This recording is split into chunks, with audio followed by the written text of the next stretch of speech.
ശങ്കർ എന്ന് പറയുന്ന വ്യക്തിയാണ് ഈ സിനിമ ഡയറക്റ്റ് ചെയ്തിരിക്കുന്നത്. കക്ഷിയുടെ ആദ്യത്തെ പടമാണ് ഞാൻ കാണുന്നത്. ഇതിനു മുൻപ് വേറെ പടങ്ങൾ ആൾ ചെയ്തിട്ടുണ്ടാവാം. He is not like a debut director or something. But ഈ സിനിമയ്ക്കൊരു പ്രത്യേകതയുണ്ട്. പോസ്റ്ററിൽ കണ്ട പോലെ ഭാവന ഇതിൽ അഭിനയിക്കുന്നുണ്ട്.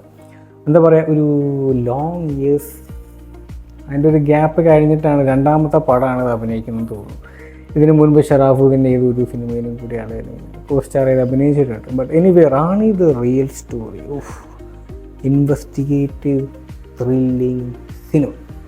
നിങ്ങൾ ഈ പൃഥ്വിരാജിൻ്റെ മെമ്മറീസ്, പിന്നെ ഇപ്പോൾ ഈ അടുത്തിടെ ഇറങ്ങിയ ടൊവിനോ തോമസിൻ്റെ അന്വേഷിപ്പിൻ കണ്ടെത്തും, പിന്നെ പൃഥ്വിരാജിൻ്റെ ദ സെവൻത്ത് ഡേ, ഈ സിനിമകളൊക്കെ നിങ്ങൾക്ക് ഇഷ്ടപ്പെടുന്നുണ്ടെങ്കിൽ, നിങ്ങളുടെ കാറ്റഗറിയിൽ പെടുന്നെങ്കിൽ, വൈബിൽ പെടുന്ന സിനിമകളാണെങ്കിൽ ഇതും നിങ്ങൾക്ക് ഇഷ്ടപ്പെടും.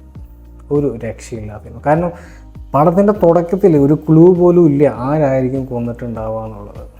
പോലീസ് ഏതുനേരം കണ്ണുരുട്ടി നിൽക്കുന്നതും സംശയാസ്പദ നിഴലിൽ നിൽക്കുന്നതും റാണി എന്ന് പറയുന്ന വ്യക്തിയാണ്.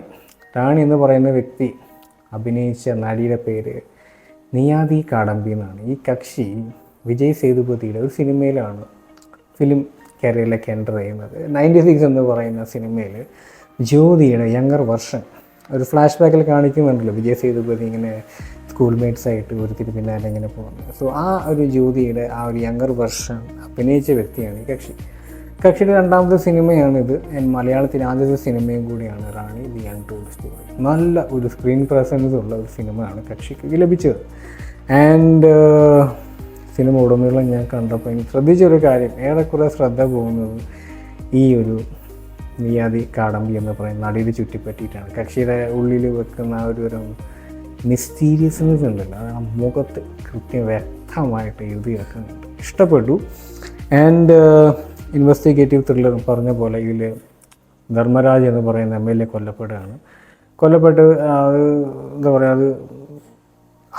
അത് ചുരുളഴിക്കാൻ വേണ്ടിയിട്ട് ബാസി എന്ന് പറയുന്ന ഒരു പോലീസ് ഓഫീസറിനെ ഏൽപ്പിക്കുന്നത്. ബാസിയായിട്ട് അഭിനയിക്കുന്നതാണ് ഇന്ദ്രൻസ്. സോ ബാസിക്ക് ഒരു പ്രത്യേക കഴിവുണ്ട്, ഒരു തരം സൂപ്പർ പവർ പോലെ, ഒരു ഇൻറ്റ്യൂട്ടീവ് എന്നൊക്കെ പറയില്ലേ. കക്ഷിക്ക് ഒരു ഒരു ഒരു സീനിൽ കൊണ്ട് ഇട്ട് കഴിഞ്ഞാൽ കക്ഷി ഏകദേശം ഭാവനയിലൊക്കെ എന്താ പറയുക, ഓരോ ക്ലൂസൊക്കെ വെച്ചിട്ട് അവിടുത്തെ രീതികളൊക്കെ വെച്ചിട്ട് ഏകദേശം ഒരു പിക്ചർ അങ്ങോട്ട് ഉണ്ടാക്കും. എന്തായിരിക്കും ഇവിടെ സംഭവിച്ചിട്ടുണ്ടാവുക, എന്തായിരിക്കും സംഭാഷണം നടന്നിട്ടുണ്ടാവുക, എന്ത് സാധനം വെച്ചിട്ടായിരിക്കും കൊന്നിട്ടുണ്ടാവുക, what could have happened. So ആ ഒരു ശ്രദ്ധാലുവുമാണ് ഈ ഒരു ബാസി എന്ന് പറയുന്ന ക്യാരക്ടർ. ആൻഡ് എനിക്ക് ഇഷ്ടപ്പെട്ട ഒരു കാര്യം, ഈ ബാസിയുടെ ആ ഒരു സൂപ്പർ പവർ എന്ന് പറയാൻ പറ്റില്ല, കക്ഷിയുടെ ആ ഒരു കഴിവ്, അത് തുടക്കത്തിൽ ഇങ്ങനെ വ്യക്തമായിട്ട് എടുത്ത് കാണിക്കുന്നുണ്ട്. കക്ഷി ആ ഒരു സീൻ ചിന്തിക്കുന്നത് ഒരു ഫ്ലാഷ് ബാക്ക് പോലെ കുറച്ച് സിഗ്നൽസൊക്കെ പോയി കക്ഷി ആ ഒരു സീനിലേക്ക് ഇറങ്ങി ഇങ്ങനെ എന്തായിരിക്കും സംഭവിക്കുന്നുണ്ടാവും കണ്ണോട് കാണുന്ന രീതിയൊക്കെ നിങ്ങൾ ഈ സിനിമ കാണുമ്പോൾ അത് മനസ്സിലാവും. ആൻഡ് സിനിമയിൽ കുറേ ഇഷ്ടം പോലെ ട്വിസ്റ്റും നുക്സും കോർണേഴ്സൊക്കെ ഇഷ്ടം പോലെ ഉണ്ട്. ആൻഡ് ഇൻ എ നട്ട്ഷെൽ പറയുകയാണെങ്കിൽ MLA ധർമ്മരാജ് മരിച്ചു. MLA ധർമ്മരാജിൻ്റെ വീട്ടിൽ വേലക്കാരിയിട്ട് നിൽക്കുന്ന വ്യക്തിയാണ് റാണി. സോ റാണിയാണ് സംശയമായി നിൽക്കുന്നത്. കക്ഷിനെ എന്താ പറയുക, പോലീസ് കസ്റ്റഡി എടുത്തിരിക്കുകയാണ്. സോ ഈ കക്ഷി ഈ MLAയുടെ വീട്ടിൽ മാത്രമല്ല വേറെ 2-3 വീട്ടിലും കൂടിയിട്ട് വീട്ടു ജോലിക്ക് പോകുന്നുണ്ട്. പക്ഷേ ഈ ഫാമിലീസ് ആരും തന്നെ റാണിനെ പറ്റി മോശമായിട്ടൊന്നും പറയുന്നില്ല. എവരിബഡി ഈസ് ലൈക്ക് അവിടെ നല്ലൊരു വ്യക്തിയാണ്, നിങ്ങൾ വെറുതെ സംശയനില വെച്ചിരിക്കുകയാണ്.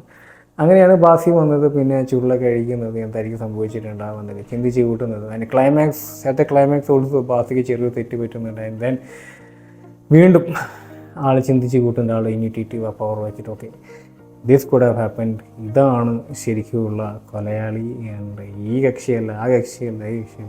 ഒരു പ്രത്യേക സുഖമുണ്ട് ഈ ഒരു സിനിമ കാണാനായിട്ട്. ഞാൻ പറഞ്ഞല്ലോ, സെവൻത്ത് ഡേ എന്ന സിനിമ നിങ്ങൾക്ക് ഇഷ്ടപ്പെടുന്നുണ്ട്, this is a must watch. Manorama മാക്സിലാണ് ഇപ്പോൾ ഓടിക്കൊണ്ടിരിക്കുന്നത്. കാരണം കഴിഞ്ഞ കൊല്ലം റിലീസ് ചെയ്യുന്ന ഒരു സിനിമയാണ് ഈ കൊല്ലം.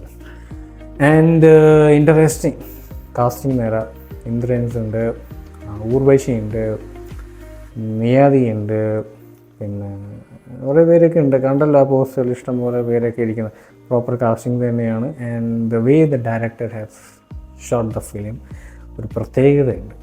ഈ സിനിമ കാണുമ്പോൾ നിങ്ങൾക്ക് വ്യക്തമാകും. സിനിമയുടെ തുടക്കത്തിൽ അധികം ഹൈപ്പൊന്നും കൊടുക്കാതെ സാധാ കുറച്ച് നടന്മാർ നമ്മൾ വിചാരിക്കും, പോസ്റ്ററിൽ ഇനി കണ്ട വ്യക്തികൾ ചിലപ്പോൾ വല്ല ഗസ്റ്റ് അപ്പിയറൻസ് ആയിട്ടായിരിക്കും വരുന്നുണ്ടാവുക എന്നൊരു ചിന്ത എനിക്കുണ്ടായിരുന്നു. പക്ഷേ ഇന്ദ്രൻസിൻ്റെ വരവ് വന്നതോടുകൂടി പിന്നെ പടം വേറെ ലെവലിലേക്ക് അങ്ങോട്ട് പോയി. എന്താ പറയുക, ഒരു മല കയറുന്ന പോലെ കയറി കയറി കയറി കയറി കയറി കയറി കയറി കയറി ക്ലൈമാക്സ് എത്തി. ക്ലൈമാക്സിൽ ആ ട്വിസ്റ്റാണ് എനിക്ക് വളരെ ഇഷ്ടപ്പെട്ടത്. ആൻഡ് ദ വേ ബാസി എന്താ പറയുക അഡ്മിറ്റ് ആക്കുന്നത്, ഒരു ഉൾക്കൊള്ളുന്നത്, this is the proper justice എന്ന് ഉൾക്കൊള്ളുന്ന ആ ഒരു രീതിയും എനിക്ക് ഇഷ്ടപ്പെട്ടു.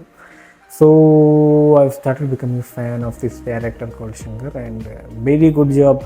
താങ്കളത് കാണുന്നുണ്ടെങ്കിൽ അത്ര ഫേമസ് ഉണ്ടെന്ന് തോന്നി. So guys, stay tune for more as usual. അടുത്ത മൂവി റിവ്യൂമായിട്ട് വരാം. And next